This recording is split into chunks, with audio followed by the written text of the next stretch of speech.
Movie की शुरुआत में हम देखते हैं कि एक ग्रुप में कुछ फ्रेंड्स आपस में बातें कर रहे होते हैं। इन्हीं में से एक लड़की जिसका नाम अथीना होता है, वो अपने फ्रेंड्स को बताती है कि हंट की डेट करीब आ रही है और लोगों को मारने से अच्छा आइडिया और कुछ भी नहीं हो सकता। इसके बाद हमें एक सीक्रेट लोकेशन दिखाई जाती है जहाँ पर हम कुछ लोगों को देखते हैं। ये लोग असल में अथीना के ग्रुप के मेंबर थे जो उस वक्त चैटिंग कर रहे थे। अचानक से यहाँ पर एक आदमी आ जाता है जो काफी डरा और काफी घबराया हुआ होता है और साथ में वो कंफ्यूज भी होता है कि तबीयत खराब हो रही थी, इसीलिए इनमें से एक जो डॉक्टर होता है वो उसके पास आकर उसे रिलैक्स करने के लिए कहता है और जमीन पर लेटा देता है। इसके बाद वो एक पेन मांगता है और इस आदमी के गले में मार देता है, जिससे इसके गले से बहुत सारा खून बहने लगता है। लेकिन वो आदमी उठता है और एक बोतल को तोड़कर उनसे अपने आप को बचाने की कोशिश करता है, जिससे ये सभी लोग हड़बड़ाने लगते हैं। तभी अथीना यहाँ आकर अपने सैंडल की हील को उसकी आंख में घुसा देती है, जिससे ये यहीं ऑन द स्पॉट ही मर जाता है। इसके बाद अथीना अपनी सैंडल से उसकी आंख निकाल कर फेंक देती है। इस सब के बाद सीन शिफ्ट होता है और हम एक लड़की को देखते हैं जिसकी आंख खुलती है और वो देखते हैं कि वो एक जंगल में और उसके मुंह को किसी चीज से बांधा गया है। उस लड़की के अलावा यहाँ पर और भी बहुत से लोग थे जिन्हें कैदी बनाकर यहाँ पर लाया गया था।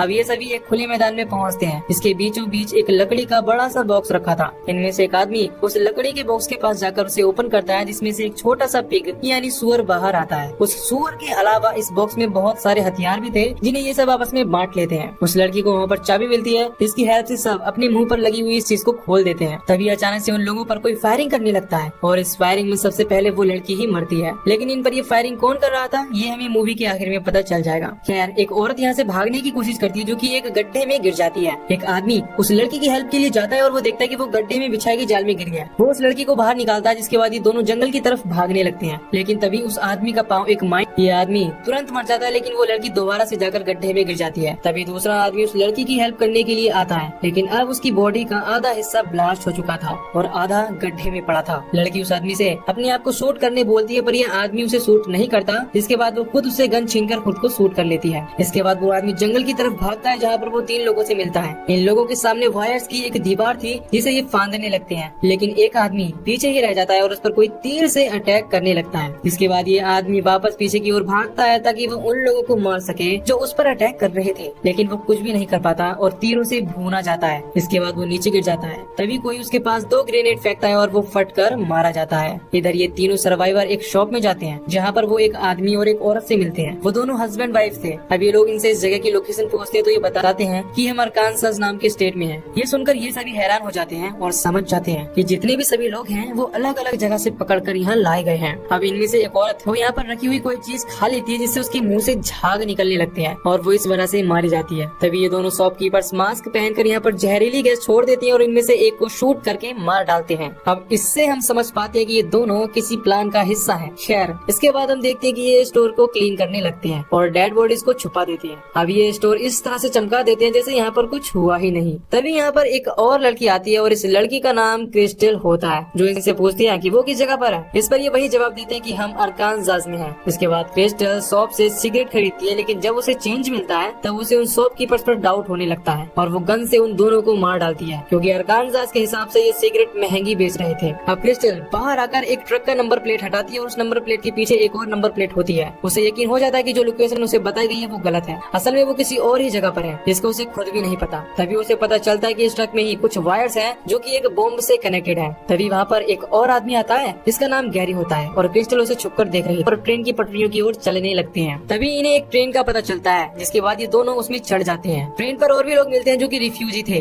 गैरी क्रिस्टल को बताता है कि ये लोग सिर्फ उन्हें गुमराह करने के लिए हैं और ये भी उन लोगों के साथ मिले हुए हैं जो हमें मारना चाहते हैं। तभी कुछ दूरी पर जाकर उस ट्रेन को कुछ सोल्जर्स रोक लेते हैं और सब लोगों को बाहर निकालते हैं। गैरी उन सोल्जर्स को बताता है कि ये सब रिफ्यूजी फेक हैं, लेकिन उसकी बात पर कोई ध्यान नहीं देता और वहाँ से चले जाते हैं। तब माइक नाम का आदमी गैरी के पास आता है और उसे कहता है, मुझे नहीं लगता कि वो तुम्हारी बातों पर यकीन करेंगे। माइक को इंग्लिश बोलता देख गैरी परेशान हो जाता है। तभी वो आदमी कुछ बातों को रिवील करता है। वो कहता है कि सिर्फ मैं उन लोगों के साथ मिला हुआ हूँ, इसके अलावा बाकी सारे रिफ्यूजी असली हैं और वो सोल्जर्स भी असली हैं। इस बात पर गैरी को बहुत गुस्सा आ जाता है और वो उस पर झपट पड़ता है, जिसके बाद कुछ बॉम्ब उसके पास से गिरते हैं और इनमें से एक बॉम्ब वो माइक की पैंट के अंदर डाल देता है। इसके बाद बॉम्ब के ब्लास्ट होने से माइक मारा जाता है। फिर वो सोल्जर क्रिस्टल को एक कैंप पे ले जाते हैं, जहाँ क्रिस्टल एक आदमी से मिलती है जो कि उसकी तरह ही प्रिजनर होता है, लेकिन वो किसी तरह वहाँ से भाग गया था। तभी यहाँ पर एक आदमी आकर उन दोनों को अपने साथ ले जाने लगता है। ये आदमी इनसे कहने लगता है कि कोई ना कोई तो वजह होगी जिस वजह से तुम्हें प्रिजनर बनाया गया हो। इस बात से क्रिस्टल को इस पर शक होता है। इसके बाद वो उसे लात मारकर कार से बाहर गिरा देती है और कुचल कर मार डालती है। इस पर डॉन क्रिस्टल पर चिल्लाता है और कहता है कि ये आदमी हमारी मदद कर सकता था और बता सकता था कि उन लोगों ने हमें क्यों पकड़ा था और वो लोग हमें क्यों हंट कर रहे हैं। लेकिन जब वो उसकी कार की डिग्गी खोलते हैं तब उन्हें वहाँ पर गैरी की डेड बॉडी मिलती है, जिसे देख वो समझ जाती है कि ये भी उन्हीं हंटर की टीम से मिला हुआ है और अगर ये लोग इसे न मारते तो ये इन्हें मार देता।